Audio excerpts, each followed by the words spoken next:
தேவேந்திரகுல வேளாளர் உறவின்முறை சங்க மாநில தலைவர் முத்துக்குமார் மற்றும் நிர்வாகிகள் நெல்லை மாநகர கமிஷனர் அலுவலகத்தில் அளித்த மனுவில் மதுரை மாவட்டத்தில் வெள்ளைக்காளி காளீஸ்வரனுக்கும் அவரது உறவினர்களுக்கும் நீண்ட ஆண்டுகளாக காணப்படும் பகையில் பல உயிர்கள் பலியாகி உள்ளன.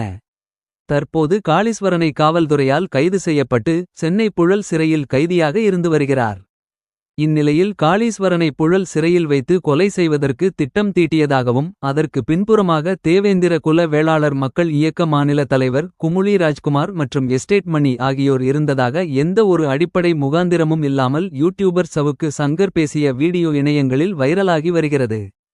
தென் தமிழகங்களில் தற்போது சாதிய முரண்பாடுகள் குறைந்து வரும் நிலையில் அவற்றை ஊக்குவிக்க ஜாதி மோதலை உருவாக்க அவர் இத்தகைய செயல்களில் ஈடுபட்டு வருகிறார்.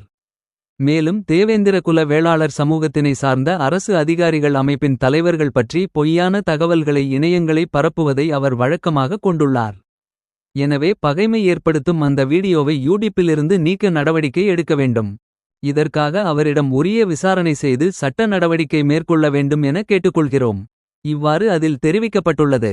மனு அளிக்கும் நிகழ்ச்சியில் தேவேந்திரகுல வேளாளர் உறவின்முறை தென் மண்டல ஒருங்கிணைப்பாளர் செல்வகுமரன், நெல்லை மாவட்ட ஒருங்கிணைப்பாளர் பிரதீப் பாண்டியன், டவுன் பகுதி செயலாளர் சோனியா முருகன், மாவீரர் சுந்தரலிங்கனார் மக்கள் இயக்க நிறுவன தலைவர் மாரியப்ப பாண்டியன், விடுதலை சிறுத்தைகள் கட்சி மாவட்ட செயலாளர் முத்துவளவன், தேவேந்திரகுல வேளாளர் மக்கள் இயக்க மாவட்ட தலைவர் செல்வம், வக்கீல் முருகன், இளைஞரணி செயலாளர் சுடலைக்கண், முகேஷ், ஆனந்த பாண்டியன் உள்ளிட்ட பலர் கலந்து கொண்டனர்.